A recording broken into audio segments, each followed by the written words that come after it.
नमस्कार, मैं प्रियंका स्वागत करती हूँ आप सभी का यूएई खबर में। चलिए शुरू करते हैं आज की ताज़ा बुलेटिन, लेकिन उससे पहले हमारे चैनल को सब्सक्राइब कर ले ताकि आपको दिन की पूरी अपडेट आपको एक साथ एक ही वीडियो में सबसे पहले मिल जाए। चलिए नजर डालते हैं आज की हेडलाइंस पर। नवरात्रि में यूएई के सुल्तान अहमद ने किए बीएपीएस हिंदू मंदिर के दर्शन और मंदिर की जमकर की तारीफ।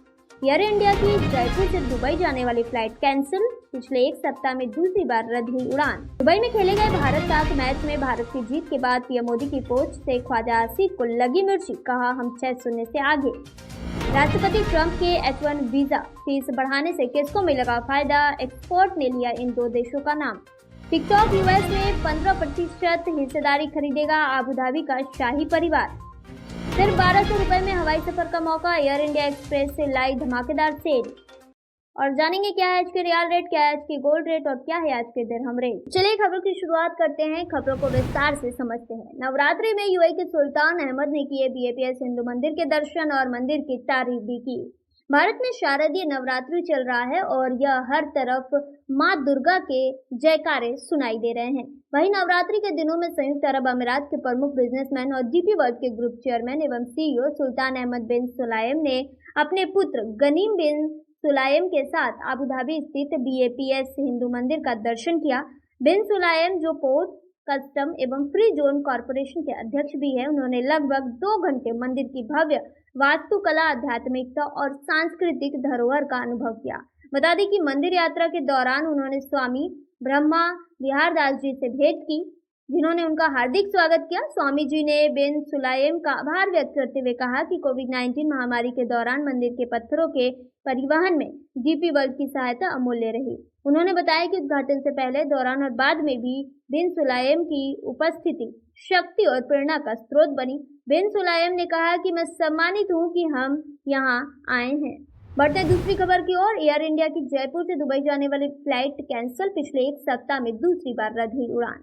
जयपुर इंटरनेशनल एयरपोर्ट पर एयर इंडिया एक्सप्रेस की जयपुर से दुबई जाने वाली फ्लाइट सोमवार सुबह एन वक्त पर रद्द करने का ऐलान किया गया। बता दें कि यह फ्लाइट जयपुर से सुबह 5:55 पर दुबई के लिए जाती है, इसलिए रात करीब 1 से 2 बजे के बीच जयपुर एयरपोर्ट पहुंचे यात्रियों को सबसे ज्यादा परेशानी हुई। एक सप्ताह में यह दूसरी बार है जब एयर इंडिया की जयपुर दुबई फ्लाइट के संचालन में दिक्कत के कारण यात्रियों को परेशान होना पड़ा। बता दें कि एयरपोर्ट अथॉरिटी ने कहा है कि एयर इंडिया एक्सप्रेस की फ्लाइट संख्या 9195 जयपुर से सुबह 5:55 पर दुबई के लिए जाती है, लेकिन आज विमान उपलब्ध नहीं होने के कारण फ्लाइट को कैंसिल किया गया है। बता दें कि दुबई से 12:46 पर आने वाली फ्लाइट संख्या 9196 रात को जयपुर नहीं पहुंच पाई थी। इससे पहले पिछले सप्ताह यानी 25 सितंबर की बात करें तो उस दिन भी विमान संचालन में कुछ इसी तरह से परेशानी हुई थी।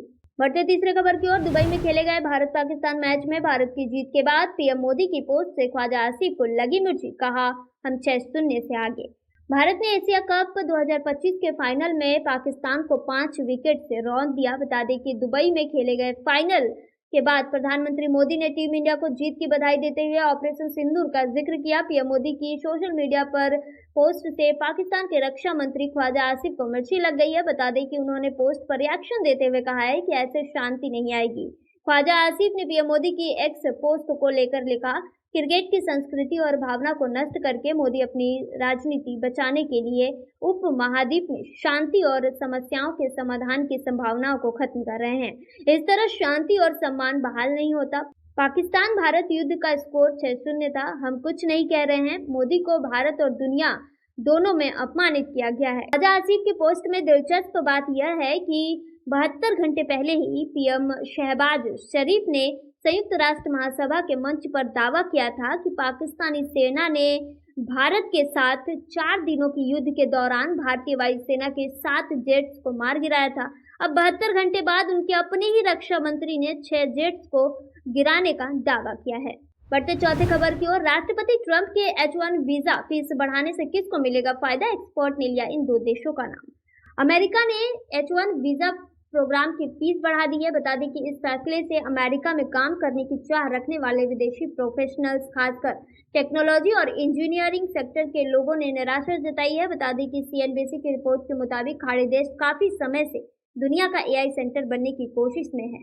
अभी तक अमेरिका विदेशी तकनीकी प्रोफेशनल की पसंद रहा है। ट्रंप के फैसले से बनी अनिश्चितता में विदेशी विशेषज्ञ अच्छे पैकेज और बेहतर लाइफस्टाइल के लिए खाड़ी का रुख कर सकते हैं। बता दें कि जो जानकारी निकलकर सामने आ रही है, इसके मुताबिक सऊदी अरब और यूएई की सरकारें खास तौर से अपनी एआई रणनीति को आगे बढ़ा रही है। इसके तहत कुशल पेशेवरों के लिए दीर्घकालिक यानी लंबे समय तक गोल्डन वीजा, कम रेगुलेशन और तकनीकी फर्मों का बेहतर करने पर काम किया जा रहा है। सऊदी अरब अपने विजन 2030 के तहत शीर्ष एआई प्रतिभाओं को आकर्षित करने के लिए भारी भरकम पैकेज भी दे रहा है।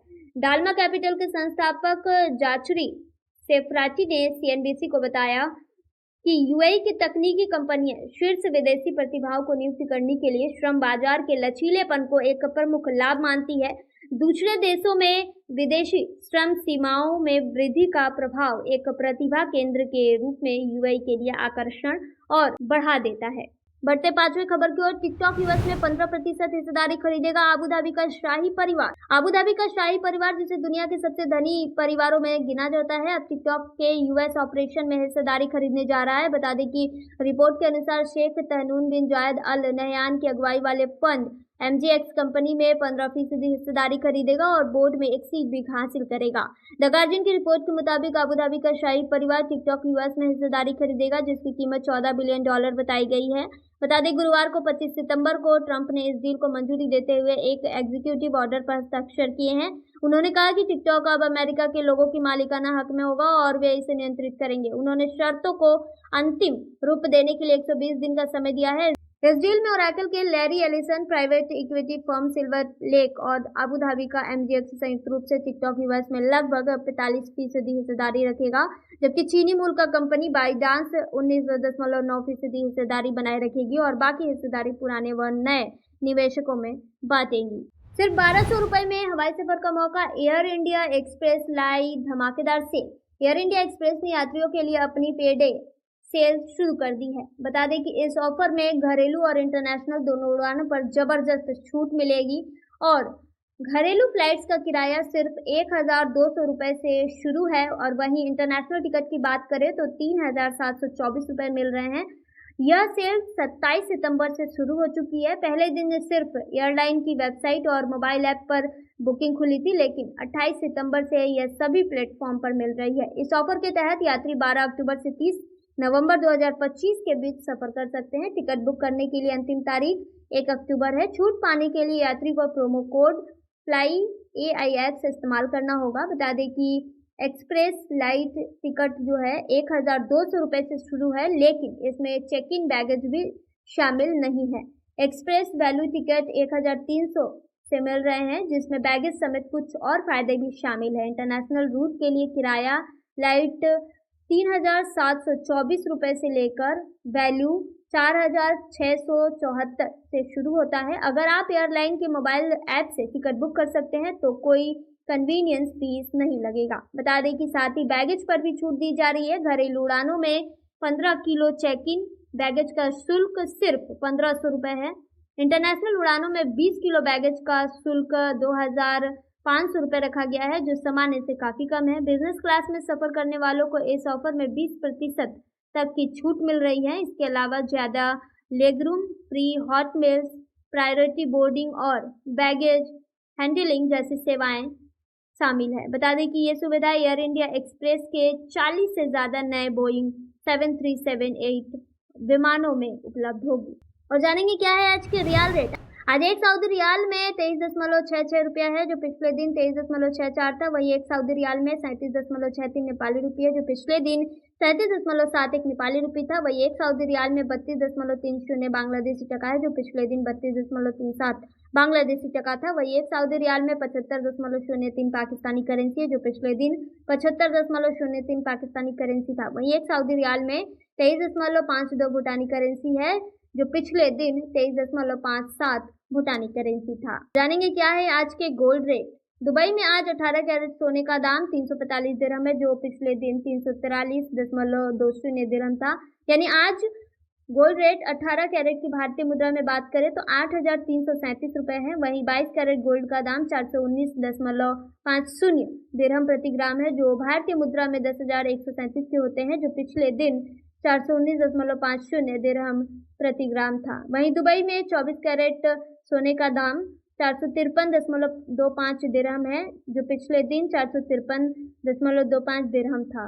वहीं आज के 24 कैरेट सोने का दाम भारतीय मुद्रा में बात करें तो 10,953 रुपए है। और जानेंगे क्या है आज के दिरहम रेट। आज एक ही वही दिरहम में 24.16 रुपया है, जो पिछले दिन 24.15 था। वही एक ही वही दिरहम में 38.43 नेपाली रुपये, जो पिछले दिन 38.51 था। वही एक ही वही दिरहम में 32.99 बांग्लादेशी टका है, जो पिछले दिन 33.06 बांग्लादेशी टका था। वहीं एक ही वही दिरहम में 76.62 पाकिस्तानी करेंसी है, जो पिछले दिन 76.62 पाकिस्तानी करेंसी था। वहीं एक ही वही दिरहम में 24.02 भूटानी करेंसी है, जो पिछले दिन 24.07 था। तो ये थी आज की ताज़ा बुलेटिन। ऐसे ही ताज़ा अपडेट के लिए बने रहिए यूएई खबर पर। धन्यवाद।